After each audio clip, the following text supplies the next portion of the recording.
Welcome back, everybody. It is a brand new week, a brand new night where we share our truths, share our struggles, and share our struggles we've overcome. We are unedited, unfiltered, and we are going raw. My name is Joey. And I'm Eric, and we're your hosts, and welcome to Raw Minds. Rough day, eh? Well, man, it,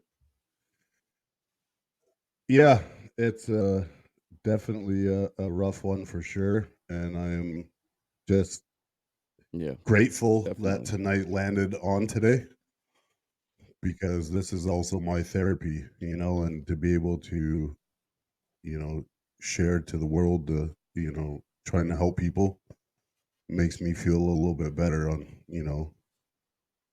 especially on how today went, and a lot of you listening have already heard in the past that my car was stolen. They found it burnt to the ground. And then today, after years at a job that I actually really enjoyed, and I was laid off with quite a few others. So I had to give the rental back today, after 8 weeks. So in the same day, I lost my job and my car. So it's a tough one. But you know what I will say is a lot of people would feel sorry for themselves. But yet I sit here feeling grateful and blessed, Mm-hmm. knowing that there's a reason for this, and that the path that I was on is not the path I was supposed to be on. And what really hit me today is on my way home, I stopped at a park. I just need some fresh air. Yeah. Just go kind of sit with myself for half an hour. And I was sitting on a bench, and this gentleman was walking his dog, happy, smiling, and he sat down beside me. And it really made me look at life a lot differently just by the passing of this gentleman. And when he sat down beside me, we just chatted, normal. Hey, how you doing today? Right? And he was a kind man because he noticed that something was up. He genuinely cared to ask me, what's going on. I said, I don't really want to burden you with any of my issues, but this is kind of what's happened in the last Yeah. 2 months, and it's a bit of a rough day. And this gentleman looked at me, and he was happy, and he said, "You know what, son?" He's like, "You don't have problems." He said, "I was diagnosed with pancreatic cancer, and I have a year to live." And he says,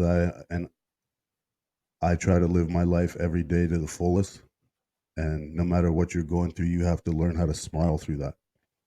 And it made me really think, is that if this man who was told that he's going to die within a year can be this happy, then man, maybe I don't really have problems. I just got work to do.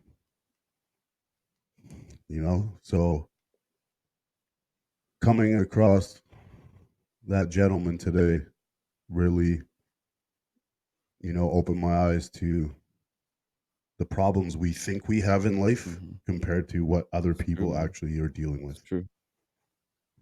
Right.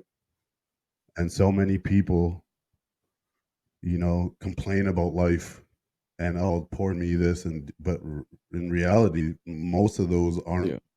problems. You just got work to do Yeah. to fix it. You know what I mean? To have someone like him who has 1 year to live compared to people complaining because they don't like their job or they don't like their house and their boss is a dink and whatever about these minor fucking petty bullshit. Yeah. You just got to make the changes. It's up to you. Right? So when you look at someone like who I just met today, who has real issues, has real battles compared to what most people complained about their life, man, it gives you a whole new perspective on how you look at the issues that come in front of you. and yeah, it's Yeah. a heavy one for me today, but compared to Nothing. that guy, Peanuts, man. that's fucking nothing. Well, That's you know what, nothing. man? Good for him though, and the spirit that So, he's in, man, because he brought you up, you know? As in, like, well, like, brought you up as made you really think, and that's pretty wild though. That's pretty fucking wild, man. God bless his soul. right, and yeah, and it just made me look at things even differently, like, the reason why we do this show, Yeah, obviously, is because we've lived in chaos for 20 years. Trauma from since I was yeah, 5 years old, since you were 5 years old, and et cetera. So, to come through all of that and then get hit with this, I've learned, even before meeting this guy today, is that when these storms fucking come right. in your life, fuck, I'm ready to dance in the rain, man. Yeah, Now how do I get through this? You know, with everything that I've been through, and it's using the tools from those lessons that you've learned in your past to help you guide you through, the downs of life that come your way, because regardless of where anyone is in their life, you know, there's always going to be obstacles going forward. No matter if you're yeah. the happiest, you got the most money, it doesn't matter. Something's going to come up. And Now, what's how the do you? lesson in Now it, it's man? up to you to Right? figure out how do you deal with that, Like, right? yeah, And finding that positive, like we always talk about, in the yeah, negative, right? What's the positive? And nobody looks at it like that, because everyone always, that's how we're wired, is yeah. when something bad And happens, that's all you focus on is the bad. I'm proud of you, man, because you know what? You're Nobody's looking practicing what at the we're good. preaching, right? And that's number one. And if we're doing it, Joey's doing it. I mean, fuck, you guys can do it, right? At the end of the day, it's all about practicing what you preach and sticking to the plan. Yeah, Well, and that's just it, right? yeah, And yeah, like today, man, it's a hard yeah, day, and we're all gonna have them, and it's okay to have a hard day, right? And people don't realize too, like, it's okay to not be okay, but like we yeah, always say, it's yeah, not okay if you stay in it. Regardless, this is a situation for me and mine, is regardless of how I feel right now, regardless of how I act, regardless of the actions I yeah, I make, it will change nothing. Now I have to look at it tomorrow morning when I wake up. This is a whole new direction of my life. Which way am I going to go? And a lot of people will sit there and play that victim mentality and say, poor me, feel sorry for me, start drinking, get lazy, fucking stop going to the gym, yeah, whatever it is, because now they're just stuck in it. Well, regardless if it was your yeah, fault or not, it's still your problem. exactly. So what are you going to do about it? What am I going to do about it? Yeah, Am I going to sit here and mope? No, because it changes nothing. So tomorrow morning when I wake up, the first thing I'm going to hmm do is, okay, what's the first step? Because, like most people, when things happen, and there's a lot worse things that's happened to us and other people, this is a big yeah, thing for me, but at the same time, I can change that. So when people get through or things happen, is now, like we preach, is you need to get up. Don't stay in it. Figure it out. Take those positive steps. Start stacking those small wins, and don't let the rest of your 100%. life fall off because of one thing that's happened to you. Because now you're just making yourself Yeah. worse, and it's going to take you Or that you're just much gonna go longer to deeper get out into of it, that. you know what I mean? If you Right? just, poor me victim, you're just gonna fall deeper into that hole, and it's gonna be even harder to get out, you know? Yeah, Oh, 1,000,000%. yeah, And some people end up digging themselves such a hole exactly. But that you know what, man? they can't Tomorrow's a get new out. day, so mark it off as fucking a shit Right? day, sleep it off and fucking kill it tomorrow, right? That's all you. Yeah, Oh, it's yeah, yeah, it's game on tomorrow. That's it. It's game on. You know why? Because in 3 months, if I put in the work, just like everyone should when they go through these kind of things, 3 months yeah, from now, you're gonna turn around like, that's the best thing exactly. that ever happened to me. Right? And people don't realize that even in pain, Yeah. in pain and struggle is your biggest blessings, right? So if you can come out of whatever it is that you're going through and learn from that and grow from that, whether it's a heartbreak, and or tragedy, and as sad as that is, and losses, you know, you still have to figure Yeah. out how to move forward and not let the rest of your life fall off Yeah. and try to stay on that path the best that you can. You're going to fall along the Yeah. way, but it's up to you Well, to get up, speaking of get up, our right? guest So, today, man, he's been through a lot, and now he's here, you know. And your story. Go ahead. and you know what? Oh, No, no, you go. I was just going to say, man, and yeah, definitely. And his story, what he told we're us, just a beyond little. He grateful to gave us have a him, little right? bit of a rundown, a little bit of a backstory there, and it's pretty impressive of where he was and now where he is today, and what he's doing for the community and helping the people around him. So I think I think it's you're welcome to come on in, Anthony, and join us, and welcome to Raw Minds, brother. And I just want to say, man, we appreciate what you told us. What you told us Yeah, is welcome. we didn't think of it that way, man. Like how you said that we're touching, so many people that that aren't even reaching out, that we don't even know of. And it made me really think, like, wow, like that's true.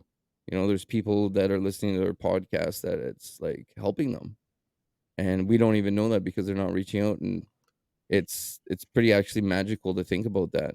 So thank you for opening our eyes to that, and welcome. Yeah, absolutely, man. Yeah, thanks for having me again, guys. Like, I was talking to Eric a little bit beforehand, and just like how grateful I am to actually like be a part of this and watch this thing grow. Like, even over the weekend, man, like the exponential growth you guys have already had in this thing is like super cool. I want to start with a little story. Have you guys heard the story of the little boy and the Never, starfish? man, Have you guys heard this please. story? No. Okay, so No, there's a guy walking down the beach, and he's just walking along, and he sees this little boy, and he walks up to the little boy and he says, like, "What are you doing?" And this little boy's throwing starfish into the ocean. And little boy says, "Oh, like I'm here saving the starfish." And the man just looks at him and he's like, "Are you kidding me, man?" He's like, "You got miles of coastline here and hundreds of thousands of starfish. Like, you're not going to make a difference." Little boy just looks at him, picks up a starfish, hucks it in the ocean, says, "I made a difference to that one." And that's literally the epitome of like what you guys are Crazy. doing here. Like, this is how it starts, right? Like, it starts with Mhm. one person. Like, I found you guys through social media, and I wasn't even looking for you guys, like, and we had talked about it on the phone, how my therapist was telling me to find like podcasts with a positive message, and then you guys came up, and then we're here today. Crazy. Like, that's That's insane to me, man. crazy. Like, it's crazy how life Crazy. works. It's crazy. And I was telling Eric before, I had therapy on Saturday, and I was telling her, and she was like more stoked than my family, man. She was like so proud of me. She's like, "I thought you were gonna bail on therapy because of the stuff I want you to work on. Like, I didn't think you were coming back." I'm like, "No, I'm doing it." And Joey, like, it goes back to exactly with what you're dealing with now, man. And it's that taking that action and like avoiding that victim mentality. Like, yeah, sit in it, feel bad, but like, what are you gonna do about it? You know? And it's super important, man. Like, that's so for me, like, yeah, like I struggled with addiction for a long time. Like, I was a cocaine addict, and like when I found the bottom of my life, when I finally reached the bottom, like the biggest realization that I had was nobody was Mhm. coming to save me. Like, for so long I was like suffering because of my own actions and stuff, and it's like I just wanted someone to wave a magic wand over my head and just make it go away. But like, by the time everybody was gone and I was in the dark, like that dark room that you guys talk about, like, I realized like nobody was Mhm. coming to save me. So it got to the point where it was, what am I going to do about it? Yeah. Right. I just got to a point, and for anybody listening out there, like, the one topic I wanted to touch on tonight is like taking action. Like, if that action means throwing your hands up in the air and say, "I don't know what the fuck I'm doing anymore," that's taking action. putting your ego aside, smashing your pride in your ego, putting all that shit aside, and just throwing your hands up and saying, I give up. Because my best thinking ended me up in a treatment center for 30 days in a rehab facility and coming out and having no idea how to live my life. Because ultimately, the only way I knew how to live my life was by ingesting copious amounts of cocaine. So I had to surrender to the idea that I had any clue of what was going on in my life and just be open-minded enough to accept help from people who were willing to offer that help to me. Mm-hmm. And the other thing I wanted to say is, we can touch on my life as much as you guys want, but ultimately there is not one single thing that I regret in my life, because every situation I've been in, every situation I've put myself in has led me to this very moment to be on here with you guys. And Exactly. I regret none of it. Awesome. And it's an amazing And feeling. that's the thing. I was on. Oh, go ahead, Joey. Go ahead. You know, it's very I was just on the phone with Eric, actually, no, go ahead. one of our TikTok followers. He's going to be coming on the show here too. In 2 weeks, I think we said. But I was on the phone with him, and I was just we're talking back and forth, and we're talking about like my past there, and I told him I did a lot of bad things. You know, I honestly did. I hung out with bad people and did stupid mistakes. But do I regret it? No. You know, I feel bad for a lot of things that I do, but like I said, it put me in the moment where I am today. And I mean, without those things that I did, I wouldn't be sitting here on this podcast. So it paved the way. As That's shitty right. it is, it paved the way for where I am right now, and everybody else in this world too. So Well, and it goes back to, like I was mentioning earlier, is in that pain, in your pain in your life and the struggles you go through comes out the biggest blessing, right? So if it wasn't for me at such a low point in my life twice of trying to take my own life and having these failed relationships and yeah, constantly broken hearts and this and that, I wouldn't be sitting here today to be able to try and give yeah, back and help people that's been through what I've been through, right?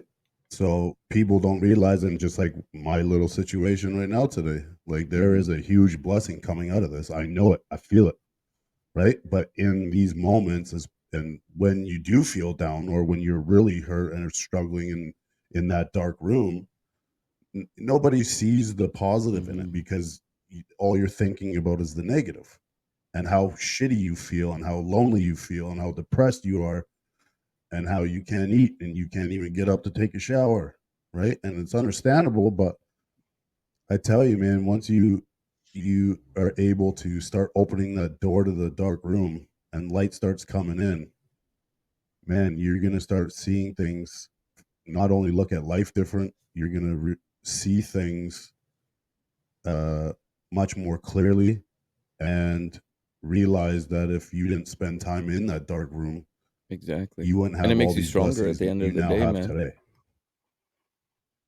Right? So The way I like to put it, a million percent it does. is my greatest sufferings are my most powerful Yeah, tools. Like, really, yeah, right? Like, we had talked about this on the phone before too. Like, I live through experiences and I share those experiences with you so that you don't have to live through the same ones that I've exactly. lived through. Or if Yeah, you can relate. Like, ultimately, boys, like at the end of the day, like as a human species, the one thing we look for mm-hmm. is connection. So like, and for me, like I was so narrow-minded for such a long time that it was like in a relationship, or it was love, and for a long time it was just my kids, right? But ultimately that connection can Yeah, be found with anyone. Like, I feel the connection with you guys because I relate to you, and I can relate, and I feel the energy and the power of like what you guys are trying to do here. yeah, Like, that's man. Thank you. connection. Even if the connection is within the sufferings that I've been through or that you guys have been through. Like, your greatest sufferings are your Yeah, greatest tools. Like, if I ever get to a point where I have to deal with grief and loss, guess who I'm going to call? It's probably thanks, going to man. be you Yeah, guys. You know, God forbid you deal with Mm, addiction and end yeah, up where I end up. Guess who yeah. you know you can call, And it's right? networking too is what it is, right? We That's can how this help each thing other, works. if someone comes on that needs help with addiction, we can reach out to you, and that's the beauty of what we're doing here is we're building a village because it's going to take a village to break the stigma of Yeah, men's mental health out there. And this is what we're doing, man. We're trying to pave the way. yeah, that's right. We got the big machines. We just put the asphalt down and we just need everybody to follow us down this road now. You know what I mean? That's what we're trying to do, man. So Hmm. Yep. but so do you want to touch on a little bit and like on some stuff, and maybe give a background of like what you're doing for your community as well, and the tools that you used in some of the stuff? Well, what before we get to the tools, I think like where what was Mhm. the lowest point where you realized one day when you looked in the mirror and said, "I need to Oh, fucking dude. change"? And that day, like you mentioned, that nobody's coming to save you. What was your Mhm. rock bottom, if you will, where you're just like, "No, Yeah, that's enough. yeah. I need help." So it would have been at the end of March of 2021. I came home from work one day and the mother of my kids was here with my children, and I got home from work and she had got onto my social media and seen some messages between my friends and I that I was still using. So a year prior, I'll just go Yeah, back no a little problem. bit. So I lived in Alberta in 2012 to 2015, and that's kind of where my cocaine addiction had like started. And in 2015, I got laid off from work, like we were talking about before we started the podcast, because the whole province Mhm. runs on oil, and it just trickled down into my field of work. And the mother of my children, she was actually here in Ontario with our daughter, who was 1 month old. And I called her and I said, "Listen, I got laid off. Like, what do you want me to do? I can find another job, but I don't think it's going to get any better anytime soon, or I can come home." She said, "Well, I'm already here with the baby, so you might better come home." 24 hours later, I packed up all my shit and I left. I moved back home. And like, as a kid, man, I was like such a people pleaser. Like, I didn't care about myself. I cared more about what you thought Yeah. about me. I was the kid doing dumb shit, putting his head through lockers, doing all this stupid stuff for like money. I didn't graduate because I was too busy smoking weed. I wanted to fit in everywhere. I didn't really Mhm. care about myself.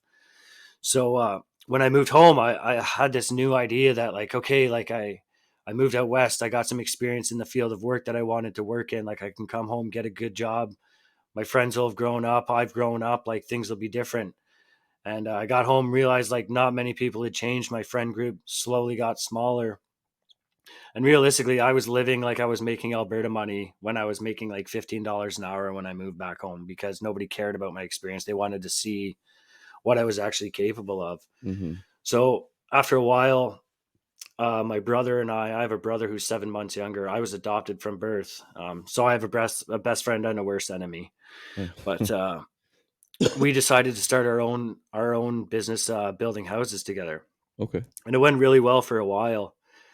But after a while, just the dynamics of like how I wanted to operate a business and how he wanted to operate a business were different. So we parted ways and it was totally fine. Like we're still Was that amicable? good friends and brothers to this day. Oh yeah, super amicable. Yeah, That's super cool. amicable. And but once that happened, like I realized like I didn't have to be held accountable to anybody anymore. Right? Like Mhm. I was doing the things that I was doing on the weekend. My brother wasn't much of a drinker, still isn't, still doesn't do drugs. Like he wasn't like me in that sense. And yeah, like so I decided to start my own business. He kept and still has our original business.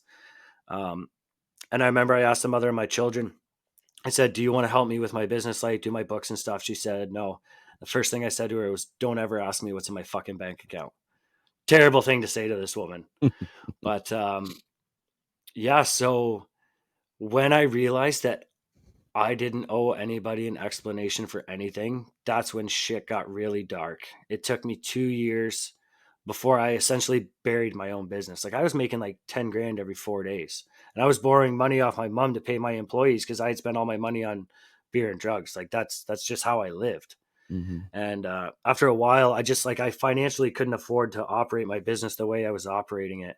And I just had to sit down with the mother of my kids and I had said like listen, like, this is what's going on. Like, I'm doing this. Like, I'm calling you after work and starting fights with you so I don't have to come home so I can go out and drink. I'm doing blow every fucking day at work.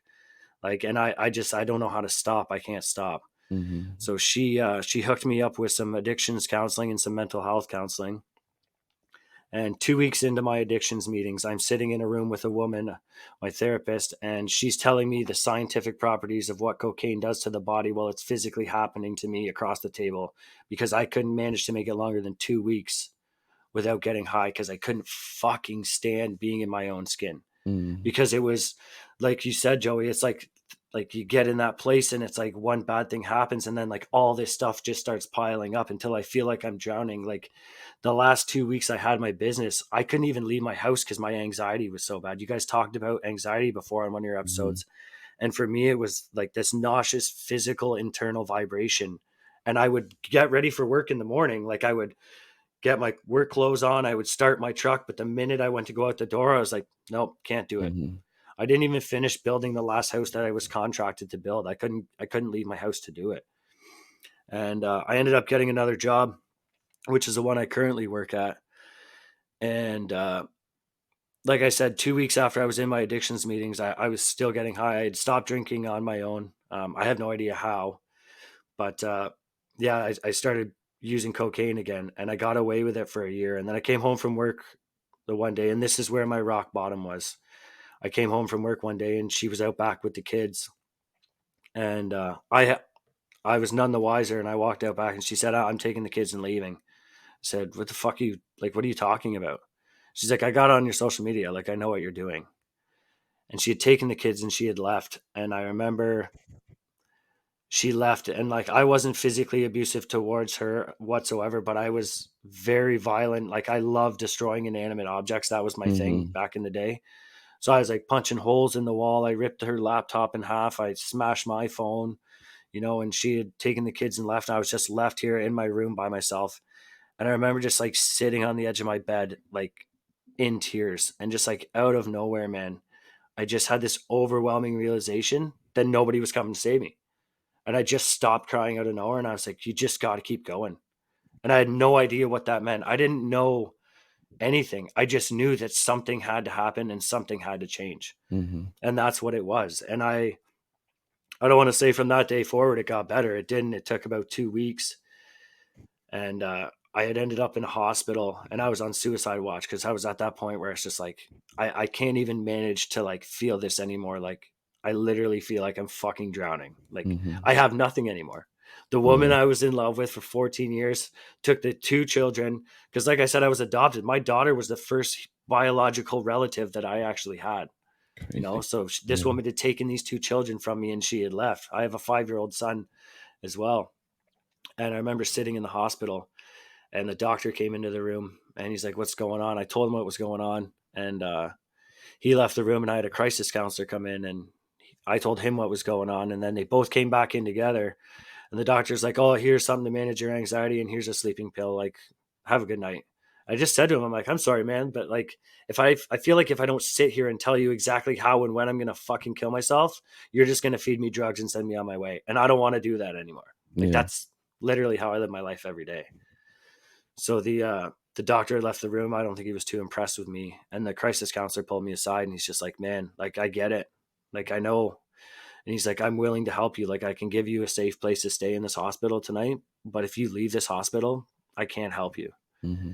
So I ended up staying the night in the hospital. And in the morning, my mom had come and picked me up from the hospital, and she's like, "Your boss wants to talk to you." I was like, "I don't want to fucking talk to him." Like I hadn't been going to work for 2 weeks. Like my world is falling apart. Poor me, victim mentality. Like Mm-hmm. I can't I can't fix anything. Like it's all come crashing down. And I went into this man's office and I sat at his desk, and he just walked in, sat across from me, and just looked me dead in the face. He's like, "Do you want help?" It was the first time in my life I like literally surrendered to the idea that I like knew anything. Cause like I This was said, the like my doctor? thinking ends me in hospitals.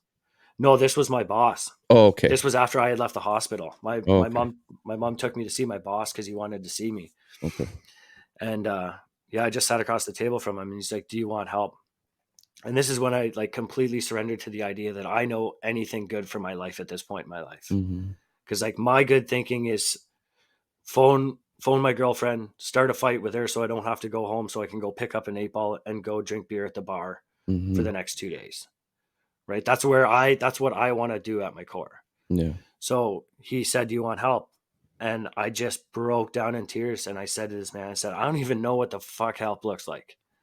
And when I'm talking about taking action, that's what I mean. Like if that's the only action you're able to take at this point, that's something. Yeah. That's how I started.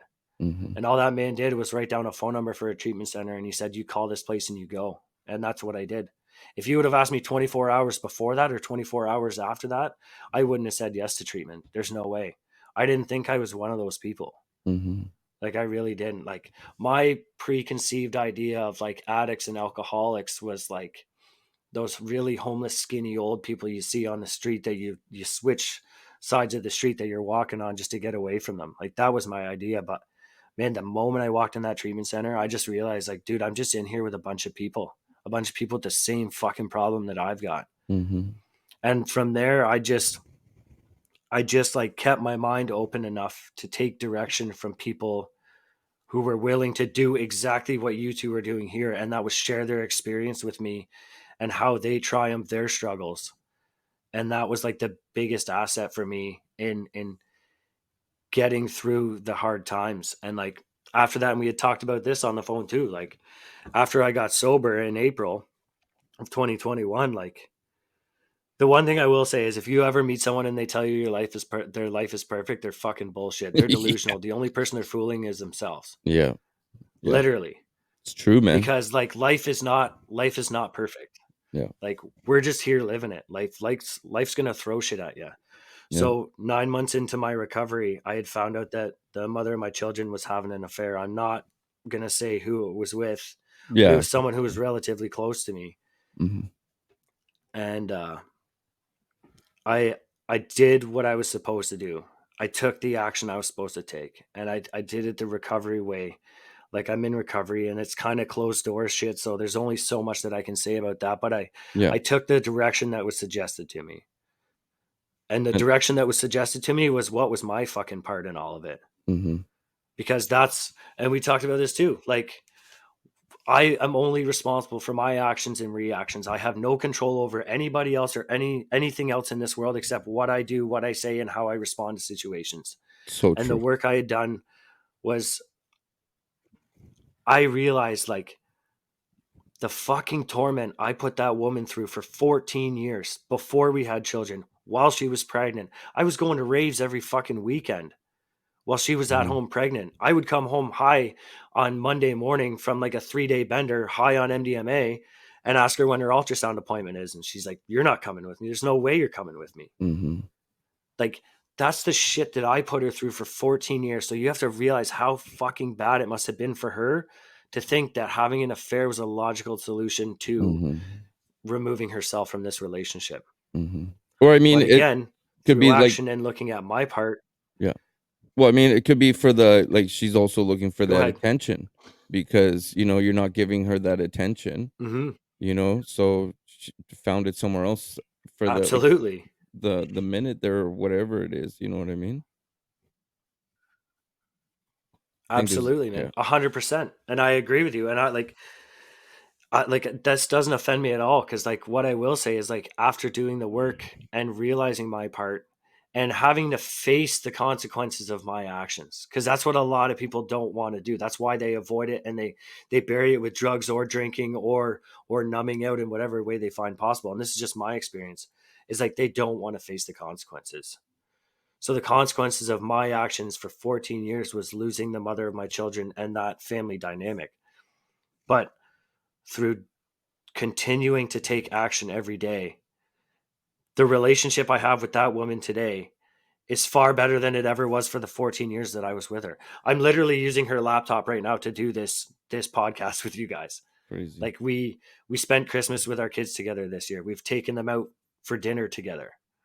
Like that doesn't happen if I don't take accountability for my actions, and it doesn't happen if I don't accept things the way that things just fucking are. Yeah. I can accept it and deal with it, or I can Yeah. accept it and move on. And I chose to accept it and deal with it because it's the mother of my children. I love that woman as the mother of my children. She actually shared a TikTok with me last week, and it was talking about co-parenting. And I know you guys talk about co-parenting a lot too, about how if you don't have some sort of love for the other parent, you are not allowing yourself to love a part of your children, Yeah. because those children are a part of both of Well, you, Yeah. right? So Yeah. like, as much as I want to sit there and be hurt for the things that she did, and she wants to sit there and be hurt for the things that I did, if we hold those resentments, then our children are missing out on a certain amount of love from both of us. And we Definitely. don't want that for our children. No, definitely. Like, I've you got know, that woman's back 100%, I man. will say, yeah, and sometimes it takes, you know, what a lot of people don't realize, especially in co-parenting, like you've heard a bit, but in the past with my son's mom, Hmm. right? She was an amazing mother, and she got caught up in the drug scene with her boyfriend. And one day I get a phone call, and now he's removed from his mother's care, and now she's sleeping in a tent 15 minutes from my house, no teeth, and she was a gorgeous Yeah. girl. But her choices, right? And to hear you sit there and take accountability, like, yeah, cheating is never the right way to go, but for you to sit there and say, you know what, but I understand, because look what I did for 14 years. And most people in your situation, well, they cheated on me, they're a piece of shit, fuck them, I'm Yeah. hurt, but it's just their fault. Yeah. That's it. It's they cheated, it's their fault. But and again, it's not the right way to go, and I've never been that way either. But why? Why did they cheat? Why do they act crazy? Right? Most Hmm. people, when they're crazy and they're freaking out and smash, she's nuts or he's nuts. Yeah, but why? But people don't look at themselves in the mirror and be like, look what the fuck I'm doing to this person. Yeah. You're not, Mm-hmm. nobody takes accountability, just sits on what they did and moves forward and be like, yeah, it was their fault, their fault. And then it's the same thing as you blame everybody Yeah. else, but it's your fucking problem because you created that. Yeah. Because every person that you first Mm-hmm. start dating isn't like that, because you start dating them because they're different or they're not like the other ones, and then but then something goes off. But Yeah. what is it? And majority of the time, it's you Hmm. or the person look at themselves in the mirror.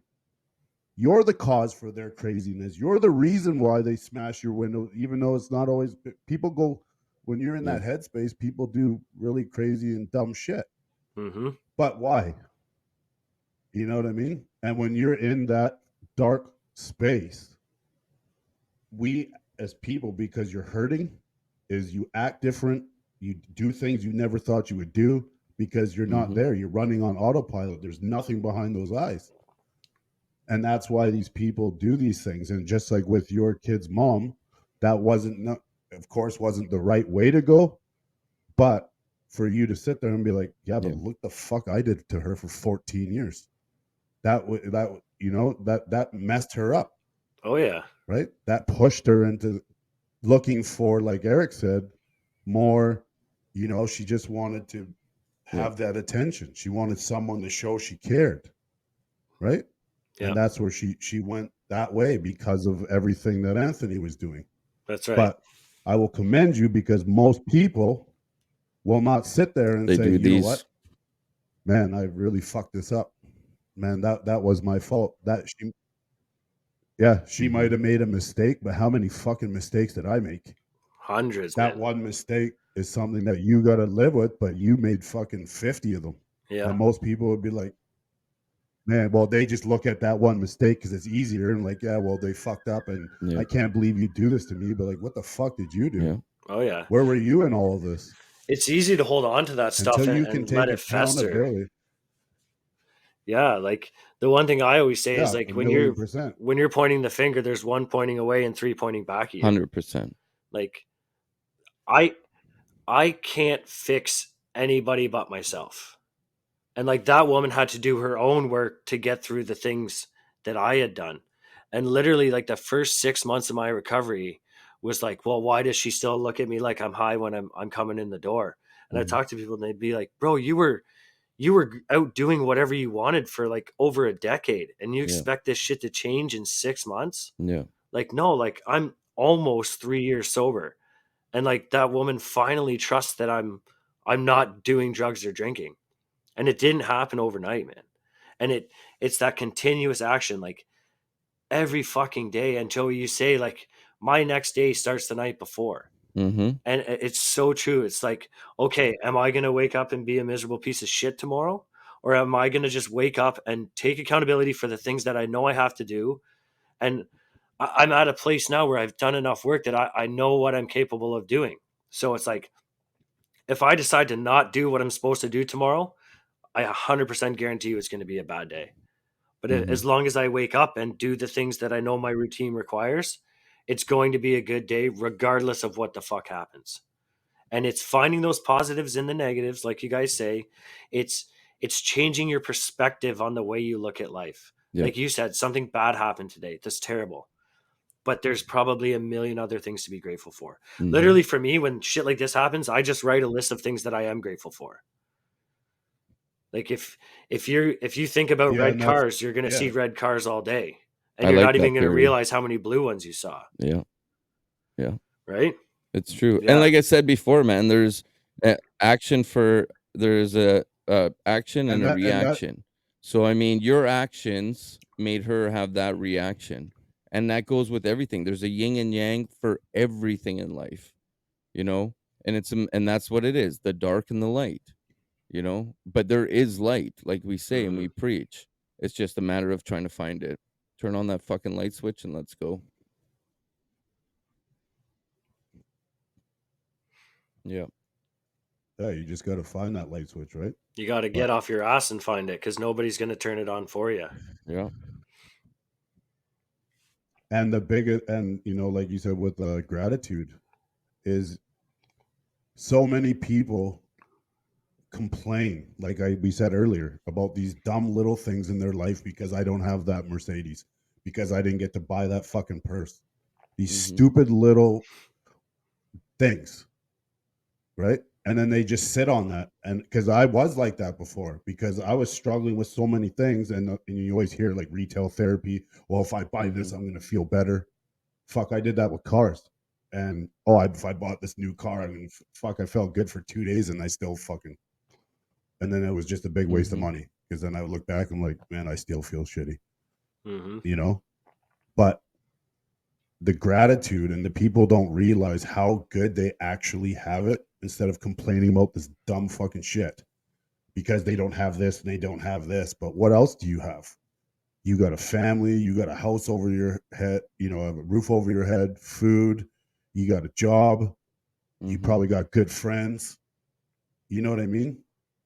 And now when I go through things, even like today with what happened with me, man, I already know that my life is going to be even better because of this.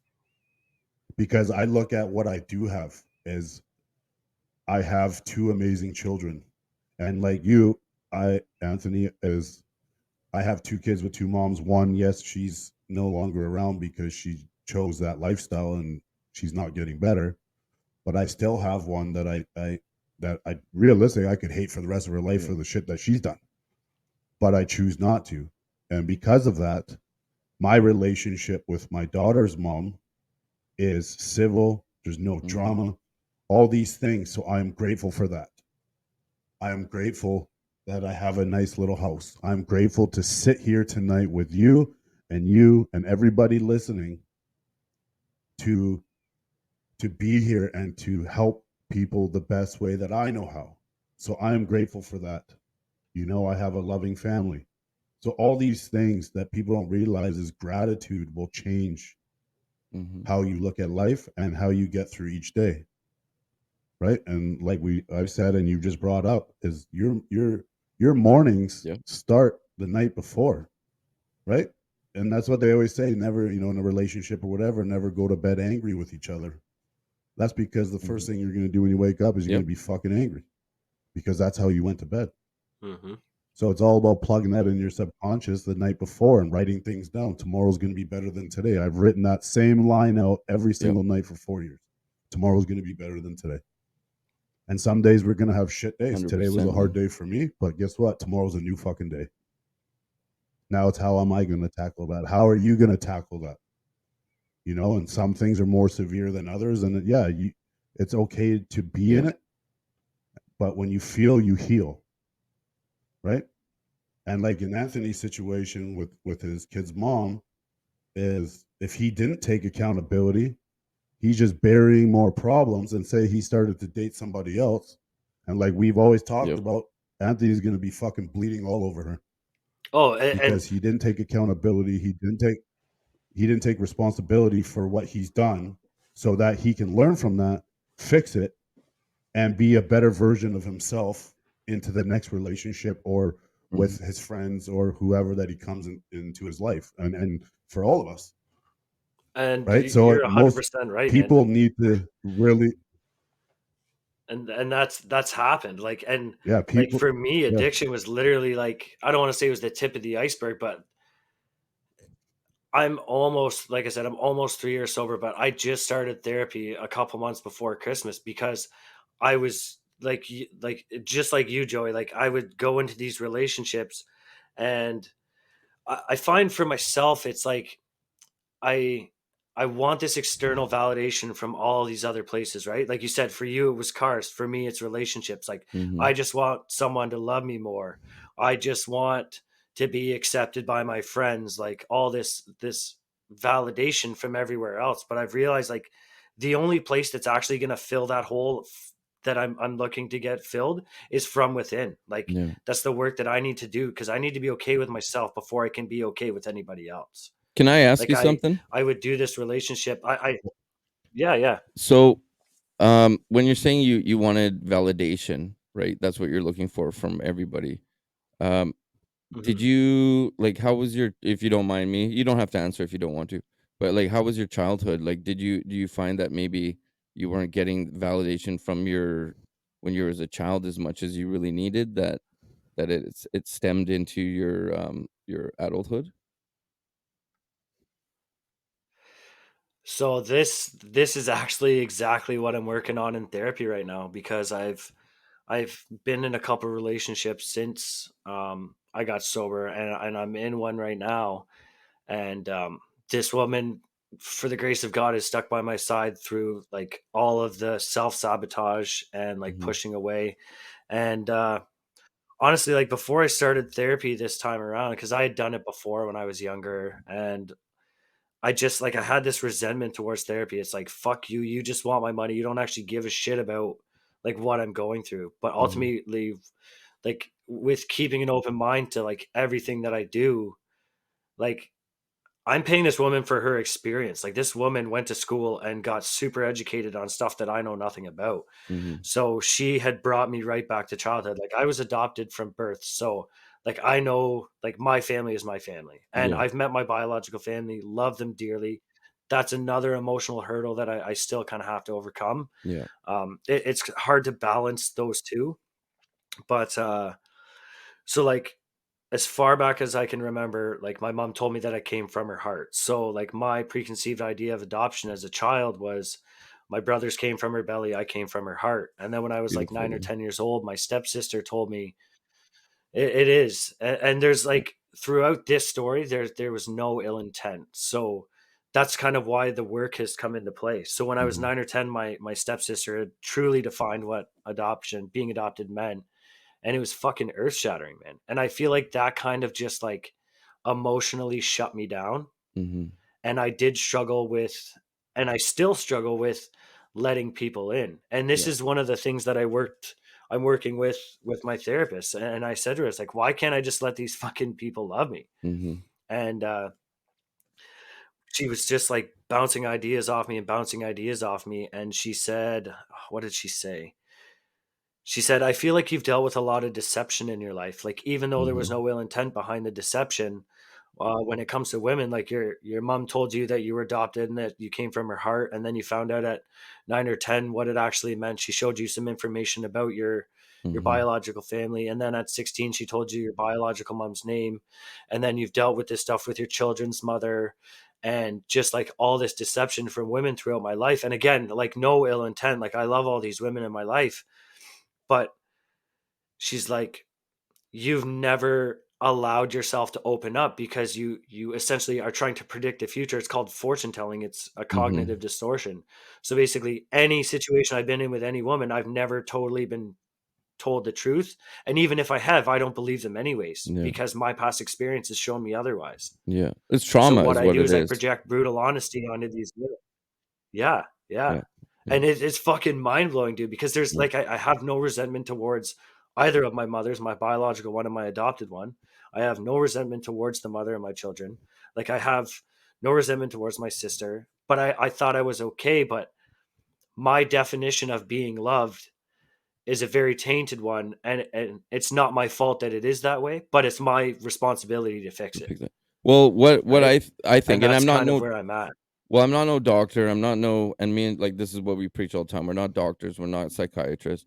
I mean, I've Mhm. been through a fair shit in my life that I can I know a little bit, I guess you could say. And what that seems to me, this is just my opinion, and you can tell me to fuck off if you want, but um, I think that your subconscious mind, because that thing is crazy, it's so powerful. Um, you know, Oh, yeah. you it hasn't fully accepted that, you know, you were given away from adoption by these parents, so subconsciously you're looking for that love that you never really fully had if you grew up with your biological mother. Does that kind of make sense to you? So psychologically Yeah, you're it does. looking And, for and that. that, yeah, and that ties into the validation, that external validation, 100%. right? Like, Yeah. and I don't want to sit here and sound like I'm a man whore or anything, and then I like feed off of love from women. But like when I get into a relationship, it's like I'm expecting this woman to fill up this major fucking void that I have inside, Mhm. but that's not going to happen. So what I need to do is I need to be okay with loving myself for who I am Yeah. before I can actually like get the love. Like, Fully open up. realistically, nobody's going to love me the way that yeah, Yeah. nobody's going to love me the way that I feel I need to be loved inside. I Mhm. need to be in a relationship with someone who's going to love me the way that they're going to love me, and I need to be okay with that. Mhm. And it's just taking this realistic a fucking approach on life, Yeah. and it's like just like not bullshitting yourself See, essentially, I can relate to right? that. And that's what I'm trying to do. I'm trying to stay in the present. Well, like I can relate to that because my past relationship with my late fiance, um I mean, so I lived on the other side. So I was on the other side of like where your girl is, right? She dealt with addiction. And I literally walked into the house one time. Mhm. Actually, it happened one time. She relapsed and she had a needle in her arm. And it was the craziest fucking thing I've ever seen. I mean, I've seen people put needles in their arms and their necks because, you know, that was my life. That I was on straight up selling that shit, you know what I mean? So I've seen this shit, but when you're walking into that and Mhm. seeing someone that you care about, it's mind-blowing. It fucks you up, you know? And, I mean, I already had problems with, Mhm. feeling loved. I mean, my I had abandonment issues because my dad ran off, you know? I had terrible relationships my whole life, terrible relationships. My fault and the other person's fault, right? You have 2 broken people coming together, you know, it's just no good. Misery loves company, right? And I was very closed. I wouldn't show love. I wouldn't show love. And in that relationship, I taught like she taught me how to open up and show love, right? And it sometimes it just takes that special someone to Mhm. come into your life and to really show you that, you know, it's okay to be vulnerable and let your walls down, you know. And no one's the same. Everybody loves differently. Yeah. You know what I mean? Everybody truly loves differently. Um, and it's a matter of accepting that what they're giving you and being okay with that, and you at the same time giving that back. And that's what you I think you might That's need to right. work on a little bit is But you know, accepting it and taking it in, you know, because there's different levels of love, you know, but it's finding the level that you want, you know, if that makes sense to you. That's right. Yep, 100%. well, and a lot of people too is that are, you know, like you said, going back to, you have to, you know, learn to love yourself, and Yeah. you hear it all the time. If you don't love yourself, how are you going to love somebody else? But a lot of people are waiting for somebody, because if they find somebody, they're going to be happy. Yeah. My life's going to be better because I find somebody. But that is showing, you know, brokenness and damage, because you're not loving yourself. You're not Codependent. fulfilled in your own life and in your own skin. So people spend so much time waiting for somebody to come save them. Yeah. But nobody's going to save them until you save yourself. Yep. Right. And That's right. and you know, in my history of relationships, when I look back, is because I was so broken and running on autopilot for 15 years, I was attracting, you know, damaged women as well. But you don't even realize it, because, you know, you don't attract what you want, you attract who you are. Mm-hmm. And people don't realize that, because you're bringing in, you know, different damages and different people that are broken, thinking that they're going to save you. Because in the short term, for me, it's like, well, I'm feeling so much better, I met this person. But it was just like me when I bought fucking stupid cars to try to feel better. You date these women, and then a month later, you're just like, I'm still fucked up, I'm still broken. Yeah. Because I never healed myself. And then, you know, and then I start, you know, then another relationship failed, and another relationship failed. And going back to, like, you taking accountability when your ex, you know, did what she did, is, you know, why? You know, because you did all this to her, and you didn't fix you in, you know, the issues that you were having. And for me, I did the same, and I didn't realize that another relationship failed. And, you know, we all want to be loved, but until you fix your core problems and your core issues and what's going on with you, you'll never be loved properly, because you can't love properly. So you're attracting these people that are damaged as well, hoping that they're going to give you all this love that you're looking for, when in reality they're not going to, because you're not be able to give them the love that you can give, because That's right. you still haven't fixed you. That's right. And Right. that's literally And that's what why I'm. they say you got to learn. Sorry, go ahead, Joey. No, go ahead. It's fun. Well, and that's literally what I'm working on in therapy right now. And like part of it is like self-compassion too. Is just like to stop being so fucking hard on myself. Like I still listen to like the most depressing songs, man. Like one of the songs I used to listen to is called Talk to a Friend. And in the lyrics it says, I wouldn't talk to a friend the way I talk to myself. And another lyric is, I know everything I've done wrong. Like I can literally sit here and recount all the things I fucked up in my life from as far back as I can remember up until this day. But I have a hard time remembering the good things that I've accomplished. And I have a hard time forgiving myself because I carry the burden of other people's actions. Yeah. You know, like I carry them as my own, and it's up to me to let them go. And like this woman that I'm with now, man, like this woman literally, I was so closed off emotionally when I had met her, because this was about a year and a half after the breakup with the mother of my children. And I had entered that relationship as if it was the one that I was previously in. And what I would do is I would shut down and I wouldn't communicate. And all this woman would do was just sit beside me, and her presence, like she would sit there long enough for me to come out of my fucking shell to be able to have a conversation with her. And I never had that with anybody else before in my life. I never had anybody sit there with me. Rightfully so. I was a piece of shit before, but you know, like this woman doesn't know that addict version of me. She doesn't know that violent version of me that did exist with the mother of my children. But she would just sit there with me, and sooner or later I would come out of my shell, and like we can actually communicate like two genuine human beings. And I can sit there and say like, hey, I'm not feeling that love today, or I'm having a hard time with myself, this is where my mind's going. and we can sit there and fucking talk about it. Yeah.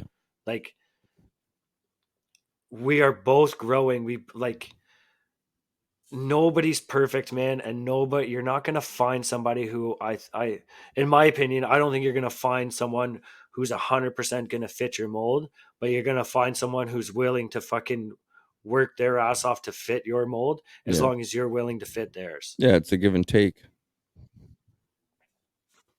Well, and you got to be able to sit there, and if you have a list of everything that you want in a person, right, that other person has to have, it has to match. You can't just expect this, expect that, but you're not giving it back. Yeah. Right? And if you don't fucking talk about it, it's not going to happen. And that's where it comes with the struggles as the guys, right? This is where us men struggle. And, when I look back at my last, say, 2 long relationships, is I was struggling so bad, but I didn't know how to talk about it, because you feel they're going to judge you, or they're going to leave you, or they're going to look at you different. And like, I'll figure it out. I'm a man. I got this. But really, I was falling apart in piece by piece inside. Yeah. And even though I wanted to be with them, my actions, because I was shutting down and pushing away, push them away farther, because they have needs. They want to be loved and held. And I'm a very affectionate person in general. And, I am old school romantic and all this. And I was raised with all women. I have 3 sisters and my mom, and I know how to treat women. But when I get to that headspace and I'm struggling, now I'm not giving that attention. I'm not phoning them every day. I'm not messaging them as much, because I'm shutting down and pushing away unintentionally, because I don't know how to get out of this fucking headspace. And eventually they're like, you know what? You're not giving me what I need. I'm out. And now I'm heartbroken and made myself even worse, because I just couldn't open up and talk about it. That's right. But once, and then after my last one, I realized, with everything else in my life, that I needed to fix me. I am tired of doing this to myself, to other people. And like you with your ex, is I need to take accountability. I don't care who knows that I got problems. I need help. I am fucked up. This is me. How do I fix this? And I didn't care how positive or how stupid it used to sound to me. I started reading that, and like, I'll try it. I don't care, because I refuse to feel like this ever again.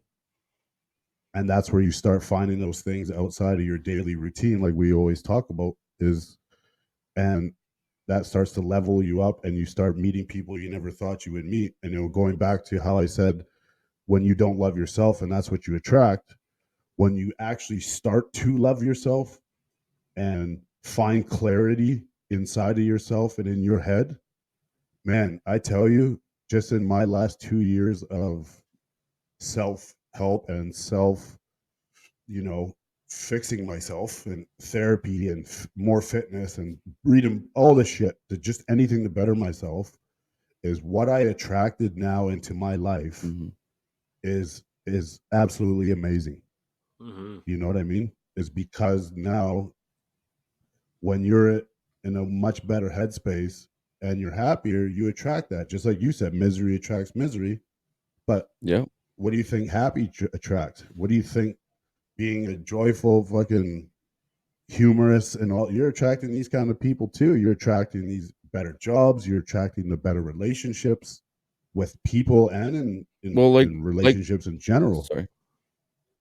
Right? So it all starts with you. Nobody is coming to save you. Well, right? Nobody's coming to save you.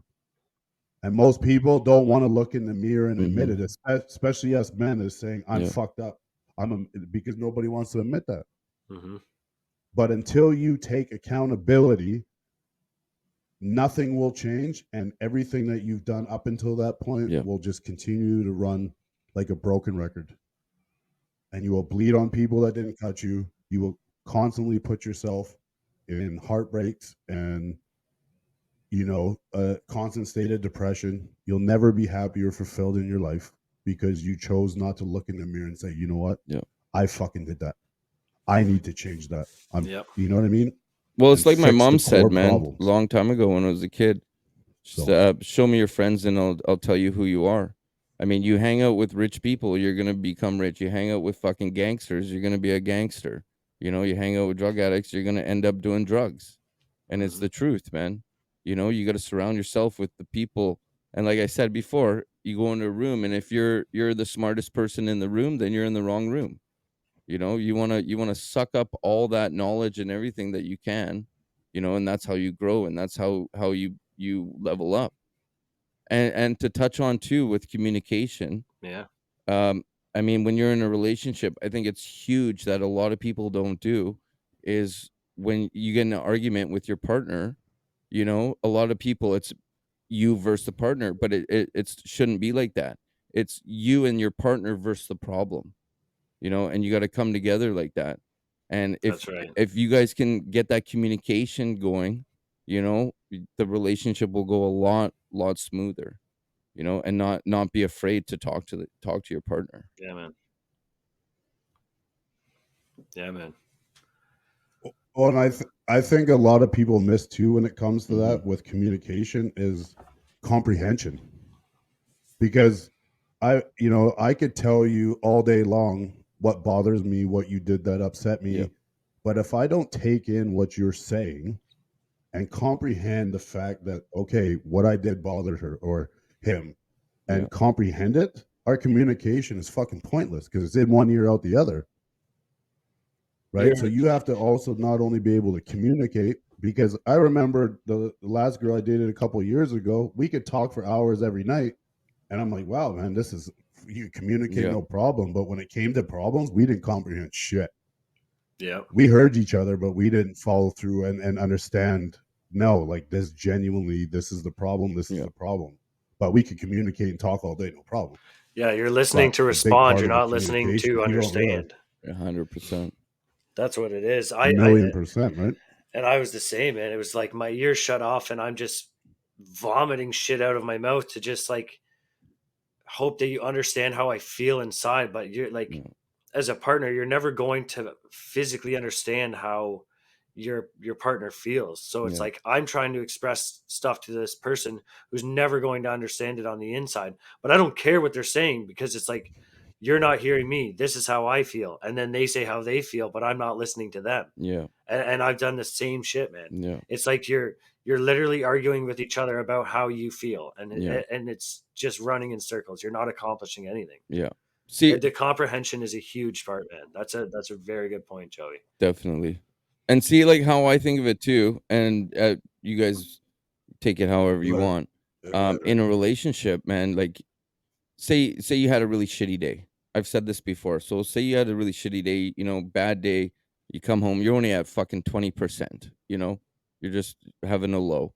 Your partner should pick up that other 80% to help you. And vice versa. Your partner's down fucking 60% or 40%, you know, they pick that up. You pick that up. You know, that's how it should be. You should be it's a relationship's never 50-50. It's all about balance though, you know? And when your partner's down, you pick up, and it's about Yeah, being the rock and standing for that person and get helping pick them up, because at the end of the day, your partner should make that's right. you want to be a better person in life and vice versa, and that's how you start leveling up.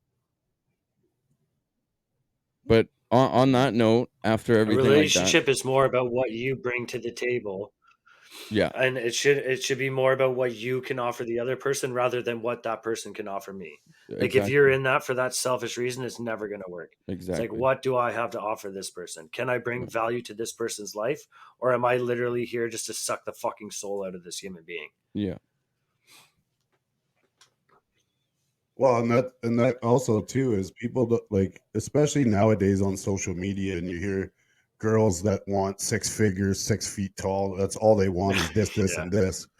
But but or vice versa, because is they don't realize is that if you meet somebody who isn't already there, but has the work ethic, is busting their ass, has ambition, things are getting started, is the relationship that you will build with them going forward through that mm-hmm, will make your relationship so much stronger than a girl coming in when I already got the six figures and the Lambo and like I already have it all.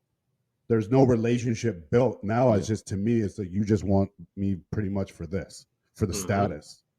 But if you can be with someone and be their rock and be their support and be Yeah. their cheerleader and work together, that relationship and how close you become will make your relationship 100%. and maybe Yeah. marriage one day so much stronger. But people That's don't right. realize that. There's, you know, there's people that work their ass off, and I'm one of them every day. You know, I don't always have the I don't have the $1 million Yeah. in the bank, but I'm working my ass off to get there. Yep. Right. And if someone wants to be on that journey with me, then I promise you, Yeah. like, it's going to be so much better on the other end. Right. People got to look at who the person is, the drive they have in their Yeah. life, vice versa, guy and girl. You know what I mean? Do they have the motivation? Are they trying? Do they have Yeah. a plan? You know what I mean? But Yeah. and then it goes to, like Eric said, you're gonna have days that Yeah. fucking life's gonna hit you like a fucking dump truck, right? So you got to be able to find that person. But in order to find that person, you have Yeah. to first learn and fix everything that's wrong with you Mhm. as best that you can, and learn to love yourself. Because if you do, that's the person you're going to attract, is the one that's going to Yeah. stand behind you and be your cheerleader and help you get through this. That's right. Because if you haven't fixed your issues and your core problems and learn to love yourself, that person that you're already with, without doing that, is going to fucking bail on you. Yeah. And it's not, they're not going to be your support because they're broken too. Yep. And now it's, you know, there's issues and they can't deal with the stress they're out. But people don't realize that is, once you fix you and learn to love yourself, then the person that you end up being with is going to have your back and be that support and not bail Yeah. on you, you know, when times On get all tough. this note, That's I right. would like to, if you want, if you're okay with it, Anthony, you want to plug like what you're giving back on the community, and maybe, I don't know, people in your area could reach out if they need help, or if you're allowed to do that. I don't know if you can do that, but Yeah, so I work a 12-step program, and that's honestly, man, that's really all I can say. I that's help other fine. men Yeah. with addiction. But I, again, like, if there's anybody out there struggling with addiction, like, yeah, don't hesitate to reach out. Like, you're not alone. The one thing I've learned in recovery is I'm not fucking special for feeling how I felt. I'm not special for doing the things that I did. There was countless men and women out there who felt and did the same things that I did, and dealt with the same stuff that I dealt with. Mm-hmm. And recovery is possible. You know, like, I'm one of a legion of people who've found recovery. And honestly, like, I don't care if it's recovery, spirituality, religion, self-help, like the gym, books, like any of that stuff. Just start something. And if Yeah. it doesn't work, then try something else. Mm-hmm. That's it. Like, just keep going. Like, literally, when I had that epitome sitting on my bed and I said, just keep going out loud, I got it tattooed on my fucking hands. That's what my hand said. I remember sitting in the guy's tattoo shop, and he's like, does it have to say just keep going? I'm like, yeah, 100%. He's like, well, I can do keep on one hand and going on the other. I was like, well, you better find somewhere to put just, because it's got to fucking be there. And like, that's my mantra, man. Just Good keep for you, going. man. No matter what happens, just Yeah, keep fucking man. going. And that's what it's about. Like, Well, don't give it's up. funny you said that, because, and you know, it's funny you said that with the hands and the tattoo, is the last time I tried to take my own life, you know, as I sat under a bridge, and the day before, my son just learned how to start to crawl, and I had a video of it. And I was so down that the next day I went and sat under a bridge in my car with a fucking bottle in my hand, and I was gonna literally just drive into the river, and that was it. And I watched this video 50 times of him crawling for the first time, and he saved my life. And as hard as it was, and where I was at mentally, and obviously I didn't do it, but the very next day I did the same. As I went to my buddy in the tattoo shop, and I got my knuckles tattooed, and it says love life. Yeah, man. So every day that I wake up, every morning, the first thing I see is to remind myself to love life. Yep. And that's what Beautiful. got me out of it, was my son and Awesome. this right here, love life. And so many of us struggle to do that. And that's Mhm. when we said earlier about existing and not living your life. You only have one life. Look at the guy I talked about earlier that I met today. Yeah. The guy was fucking happy, man, and he was told he's got a year to live And make the because best he's of it. choosing to love the life that he has left. Yep. You know, and if you guys are listening, man, you know, they always say life is short, man. That's no fucking joke. Mhm. Like Eric, look what happened with Eric, with his fiance. Had everything. Went The to next sleep and I day, woke up and it was fucking different. dump truck, his whole world changed. Hit him in the chest. Yeah. So people just gotta really look at themselves and stop just existing and live your life. You know, and what happened to me today is a blessing because tomorrow, I'm really gonna do the things that I always wanted to do. That's How what I'm I was gonna get actually gonna there, I don't say. know, but I'm gonna figure it out. That's what I was actually gonna say to you, Joey, is like You know? it's so cliche. You'll hear people say like, "Oh, one door closes and 100 more open," but it's true. Like 100%. you obviously had a very successful career in this job, but like you are literally at a point in your life where you can do whatever the fuck you want to do. Like there's nothing holding you back now. Like you have the experience to continue on the path that you were. You started an amazing, powerful fucking podcast with one of your good friends. Like you, the other thing that I realized too is like I used to idolize a lot of people. I have a sponsor that I work my 12 steps with, and I used to idolize this man. But what I realized is like if I idolize this man, I'm putting this man way above me, and Yeah. that means that he's capable of achieving things that I'm not capable of achieving. I can do whatever the fuck I want. I'm capable of doing anything. It's just if I'm willing to put in the effort to get there or not. Yeah. Right. Yeah. So literally anybody is capable of achieving anything. If you sit there with that mindset of, oh, I can't do this because of this, or if I do this, this is going to happen. You don't know unless you actually try. Failure only happens when you give up. It's like, Mhm. I'll give you an example. Like if you go to work, for example, say you work at Tim Hortons, you go to work, someone asks for a double double, you make them a triple triple. You fucked up their order. What do? Quit your job and walk out the door? Yeah. Yeah. No, you make another coffee. You made a mistake. You have to carry on, Mhm. Mhm. right? Same with life. Like on other people's dime, we're okay with fixing our mistakes, but when it comes to our own, it's just like, oh well, I feel too bad for myself. I can't do it anymore. It's like, no, you can literally, you should put more effort into yourself, and you should be more desperate. The harder you work, the more desperate you should become to keep the things that you have, because when you started aiming for what you had nothing, Mhm. and now you have something, so you should work twice as fucking hard to keep it and keep Yeah. growing it. And people don't realize is that the magic that Yep. you want in your life is in the work that you're avoiding. Mm-hmm. Once you start putting in that work, your life will change. And whether you're in that dark room of depression or your day to day, it doesn't matter. You Yeah. put in that It's work, just your life it's a will matter. change. And it all starts with you. Yep. Nobody's gonna come save you. And it is What up to you it and you only. That's right. So, Yep. you know, and so many people suffer with self doubt, but you know what? While you're suffering with self doubt, others are intimidated by your true potential. It's true, Damn. man. It's all So, about getting your foot through that Yeah. door. That's the right? hardest part, So, is pushing your foot through that door. And then as soon as you get through that door, man, it's game on. But it's getting up, that mindset. That's the fucking hardest part, is taking the first step. As soon as you take that first step, Get out y- of your own fucking way and e- just make it happen. exactly.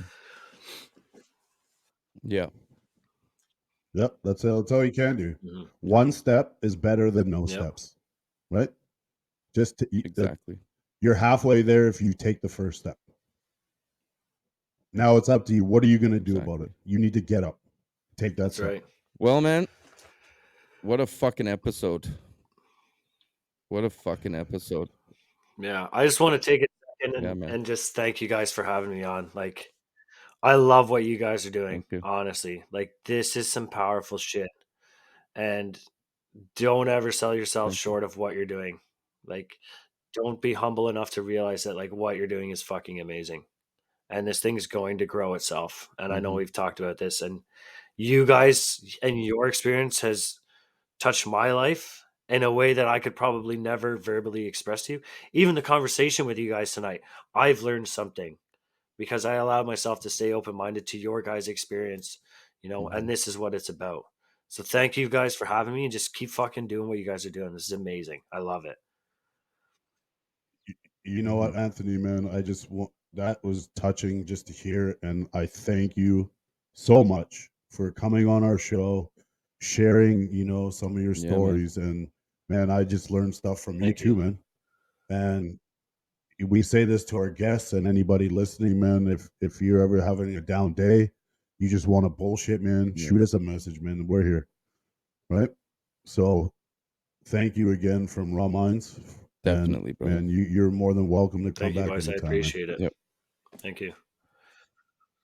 And just remember, man, if you can't find Well, good people, you be good people. great episode. Thank you, Anthony. I really appreciate it. No, that was fucking awesome. I mean, thank you. Yeah. Well, Thank you, boys. that's knocked off 13. We got some great episodes coming up for you guys too. We got a really good one next one too. I'm excited for that one just as much as we're excited for Anthony here. You guys can reach out to us. Our email is rawmindspodcast@gmail.com. Feel free. I mean, we'll take any type of comments. You want to just reach out behind the scenes, got a vent, we're here for you. This is what we do. This is what we're all about. We are men's podcast, but I mean, we open our doors to women too. So feel free to, say hi. And yeah. Anyways, I drank too many Red Bulls. I drank 3 in the last couple hours here, so I'm jittery. But anyways, here we go. Thank you. Love you guys all. The support, everything. We really appreciate that. So at that, be good or be good at it. Bye.